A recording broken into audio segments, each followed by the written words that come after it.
Bonsoir à tous. Le président de la République a effectué la prière de l'Aïd el-Fitr à la grande mosquée de Dakar. Comme à l'accoutumée, Bassirou Diomaye Faye a délivré un message aux Sénégalais. Il a également sollicité la prière des chefs religieux pour un Sénégal de paix, compte rendu d'Ibrahima Diallo. Ils sont arrivés par groupe d'amis, en famille ou en solo, en habit de fête bien avant l'heure de la prière. Comme le veut la tradition, c'est à la grande mosquée de Dakar que le chef de l'État a effectué la prière de l'Aïd el-Fitr, marquant la fin du Ramadan.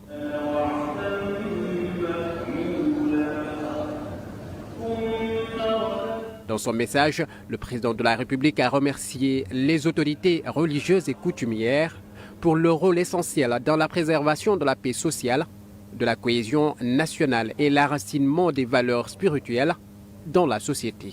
J'en appelle humblement à nos chefs religieux. Continuez à prier pour le Sénégal, pour sa stabilité, pour son unité et pour que les choix que nous posons collectivement nous rapprochent toujours plus d'un avenir de dignité, de justice. Vos prières sont un rempart pour toute la nation, un souffle de paix pour notre vivre ensemble. Le chef de l'État a également invité les Sénégalais à cultiver un esprit de solidarité, d'écoute et de dépassement. Le Sénégal a besoin de toutes ses forces pour avancer dans l'harmonie. Continuons à bâtir une nation de paix, de fraternité et d'équité. Je voudrais, en ma qualité de président de la République, réitérer mon engagement à rester à l'écoute de notre peuple et à servir avec loyauté, avec rigueur, mais surtout avec humilité, pour répondre aux attentes légitimes des Sénégalais. La prière marquant la fin du Ramadan est bien plus qu'un simple rituel religieux. Elle symbolise le renouveau, la gratitude et la communauté. C'est un moment de joie et d'unité et une belle manière de clore un mois dédié à la spiritualité et à la réflexion. Cette célébration rappelle à chaque musulman l'importance de l'empathie, du partage et de la solidarité au sein de la société. Et puis le chef de l'État a réitéré son engagement à toujours rester à l'écoute du peuple pour une gouvernance basée sur l'unité et la concorde afin de hisser le pays vers le sommet. Nous l'écoutons. En ce jour sacré, j'invite chaque citoyen à cultiver l'esprit de solidarité, d'écoute et de dépassement. Le Sénégal a besoin de toutes ses forces pour avancer dans l'harmonie. Continuons à bâtir une nation de paix, de fraternité et d'équité. Je voudrais, en ma qualité de président de la République, réitérer mon engagement à rester à l'écoute de notre peuple et à servir avec loyauté, avec rigueur, mais surtout avec humilité, pour répondre aux attentes légitimes des Sénégalais. L'avenir que nous construisons ensemble doit être à la hauteur des sacrifices et des espérances de nos concitoyens. Justement, à Yoff, l'imam Ratib a beaucoup parlé de la crise des valeurs au Sénégal lors de son sermon. Selon Mme Libas Laye, des pratiques comme le mensonge et la calomnie ont fini de détruire notre société. Il recommande aux fidèles de retourner à nos vraies valeurs pour bien vivre ensemble. Imam Libas Laye a beaucoup déploré la dégradation de la société due à une perte des valeurs morales. Parmi celles-ci, l'imam a surtout cité le mensonge et la calomnie. Ce sont des choses qui sont banalisées aujourd'hui dans notre société. Le mensonge, la calomnie. Des gens prennent plaisir à salir l'image d'honnêtes citoyens. C'est devenu une tendance, même les guides religieux ne sont pas épargnés. di tilimal ab jullit. Imam Libasse Laye fait savoir que ce sont des actes qui affectent notre comment vouloir de vie commune et contraire aux recommandations de l'islam. Ces pratiques nuisent à la paix et à la stabilité du pays. Cela favorise la haine entre les citoyens. C'est puni par la religion. Un bon musulman ne doit pas se livrer à de tels actes. Le phénomène est surtout accentué par le développement des réseaux sociaux. Le plus grave, c'est que ce sont des gens qui utilisent les réseaux sociaux pour faire ces choses-là. À longueur de journée, des personnes sont insultées, calomniées, leur image partagée. Il y a des personnes qui en ont fait leur métier. Lors de son sermon, Imam Libasse Laye a surtout prêché pour la prière, le respect et l'amour de son prochain, comme l'a enseigné son grand-père, Seydina Limamou Laye. Matar Barry, le préfet du département de Dakar, s'est réjoui du sermon de l'imam Ratib de Yoff. Chérif Mohamedou Blondin Ndiaye estime que la crise des valeurs est réelle au Sénégal et il a pointé du doigt certaines dérives constatées dans les médias.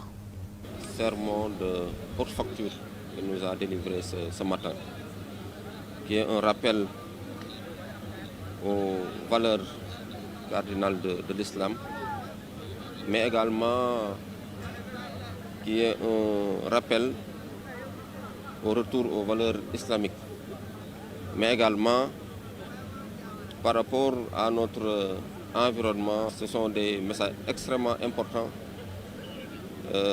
qui doivent être relayés d'abord par toute la communauté islamique, mais également par la presse. Parce que nous sommes en train d'assister à des attitudes, des comportements qui ne nous honorent pas. Donc ce rappel-là devra nous servir à nous tous et nous rappeler également que notre l'objectif principal de notre vie sur Terre, c'est d'avoir des relations humaines saines qui sont basées sur la vérité. Ils sont nombreux les Sénégalais qui se sont rendus ce matin à la grande mosquée Massalikul Jinan pour effectuer la prière du jour. Un seul message a été prêché à cette occasion, la paix au Sénégal. Compte rendu par Malik Diab. En ce jour de la fin du mois de Ramadan, Massalikul Jinan a refusé du monde. Les fidèles sont venus prier pour un Sénégal de paix et de solidarité. Il est 9h, l'imam est prêt à marquer ce jour de fête et de prière.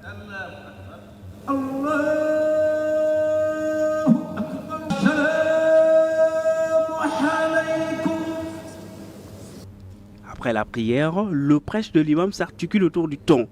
Le temps de bien faire, le temps de dévotion.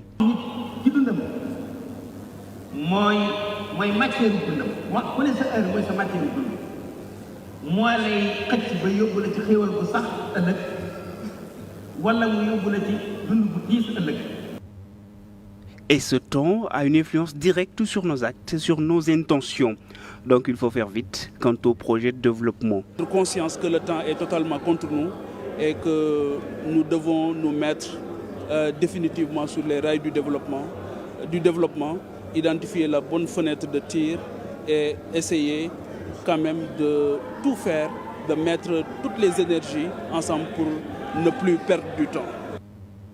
Pour que cela se réalise, il faut beaucoup d'efforts également.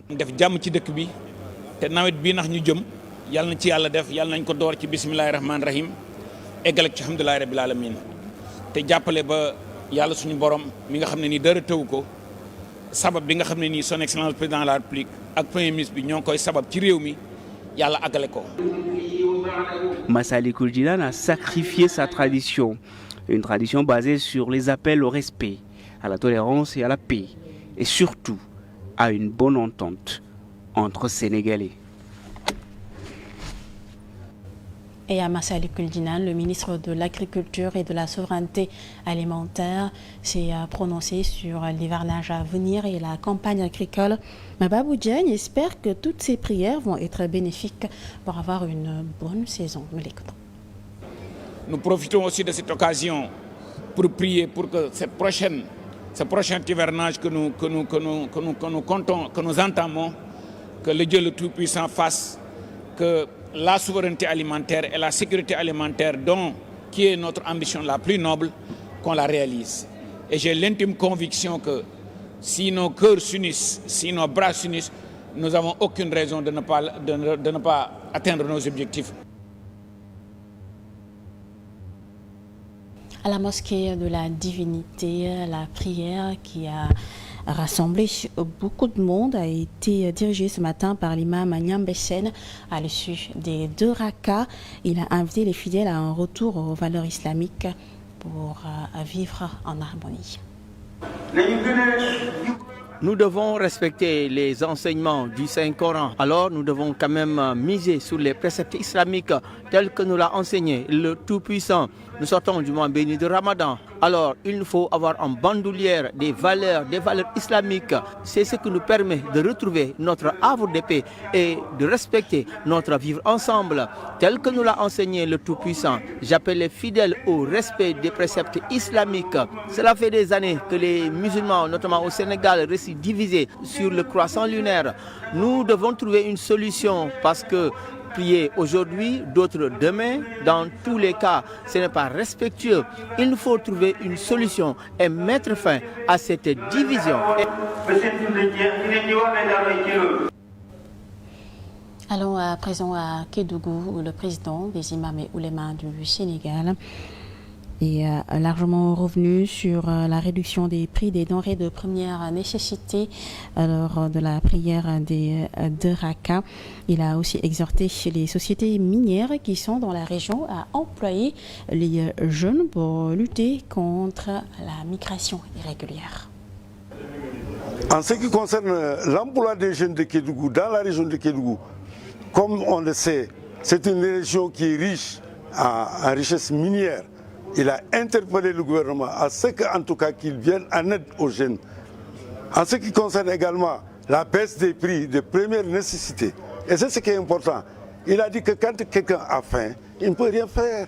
Quand on a faim, on ne peut rien faire. Ça, ce sont les propos de l'imam. Et c'est tout vrai. Quand on a faim, on n'a pas de dignité, on n'a pas de paix. Donc, la diminution des prix des denrées de première nécessité dans ce pays, il est indispensable pour le Sénégalais lambda, parce que les Sénégalais souffrent. Ça, il faut le dire, les Sénégalais souffrent dans tous les domaines. Dans tous les domaines. En ce qui concerne l'emploi des jeunes, il a interpellé le gouvernement à aider, à soutenir les jeunes de Kédougou. Les jeunes de Kédougou à trouver du travail pour au moins soutenir les parents, soutenir son pays. La famille omarienne a réuni des fidèles et des dignitaires religieux. Le porte-parole du Khalif Thierno Cheikh Otal a également saisi l'occasion pour appeler à la cohésion sociale. Il a interpellé l'État sur la nécessité d'alléger le coût de la vie afin de soutenir les familles vulnérables. Nous devons éviter la polémique et les invectives et mettre l'accent sur les enseignements de nos guides religieux. Nous devons protéger leur héritage. C'est ça notre mission. Nous devons être unis parce que vu le contexte économique, c'est tellement difficile et ce sont des complaintes et partout. Nous devons prier pour le régime, mais aussi que ces derniers restent sur le droit chemin. Alors, je lance un appel par rapport à cette nécessité de réduire le coût de la vie. C'est très difficile, il faut le dire. Il ne faut pas se voiler la face. Les denrées flambent, difficile pour les pères de famille. De qu'on ont faim, il y en a qui ne mangent pas à leur faim. Et nous avons espoir.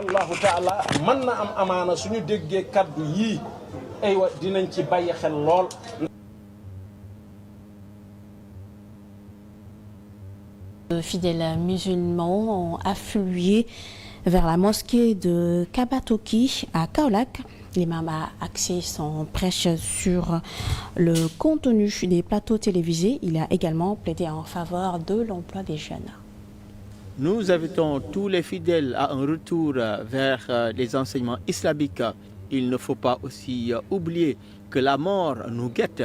Alors j'invite les fidèles à plus d'humilité, à plus de pardon et s'accorder des valeurs positives. Nous devons aussi apprécier la gestion des régimes qui se sont succédés, mais aussi de l'actuel régime. C'est vrai qu'il faut critiquer, mais dans le bon sens. Notre rôle, c'est de leur rappeler leurs promesses. Il est interdit de proférer des menaces ou bien d'insulter des autorités. Alors, nous invitons les autorités actuelles à se pencher sur la problématique relative à l'emploi des jeunes parce que le chômage reste endémique. Il est tout à fait normal de trouver des solutions malgré qu'ils sont en train de poser des jalons. Nous sommes dans un contexte économique tendu. Nous ne cessons jamais de rappeler. C'est tout le sens de notre appel et nous espérons que notre appel sera entendu.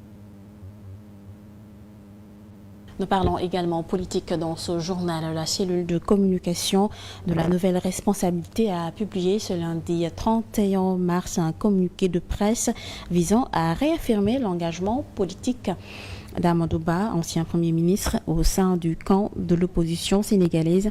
Cette déclaration intervient après une vague de critiques adressées à Amadou Ba par certains dirigeants de l'opposition qu'il accuse de naviguer entre les bords politiques. Le contexte de cette réaction fait suite aux propositions tenues par Amadou Ba qui, après avoir effectué sa prière de l'Aïd el-Fitr à la mosquée omarienne hier, a appelé à laisser le gouvernement travailler.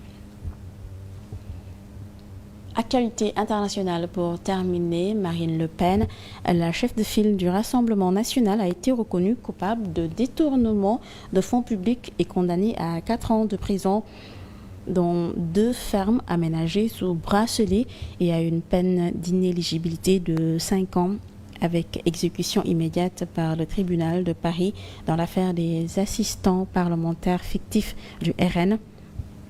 Le leader du RN a quitté la salle d'audience avant même le prononcé de sa peine. La condamnation de celle qui se préparait à l'élection présidentielle de 2027 a été dénoncée par la Russie qui déplore une violation des normes démocratiques. Ce revers judiciaire marque son compte tout en tournant dans une carrière politique de 30 ans au cours de laquelle Marine Le Pen a œuvré pour la dédiabolisation du parti du Rassemblement national, large vainqueur des dernières élections européennes. Voilà, mesdames et messieurs, c'est tout pour ce journal que j'ai eu le plaisir de vous présenter. Merci de l'avoir suivi. Passez d'agréables moments en compagnie de nos programmes. Très belle fête de Korité de vous.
TV moo leen di ñaanal Korité jàmm.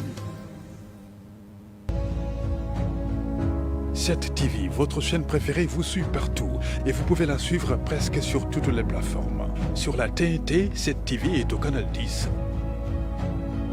Sur le bouquet Canal+, votre chaîne de tous les événements est au canal 218. 7 TV est également disponible sur le bouquet orange de la TVO au canal 10. 7 TV, la télé qui nous ressemble et nous rassemble.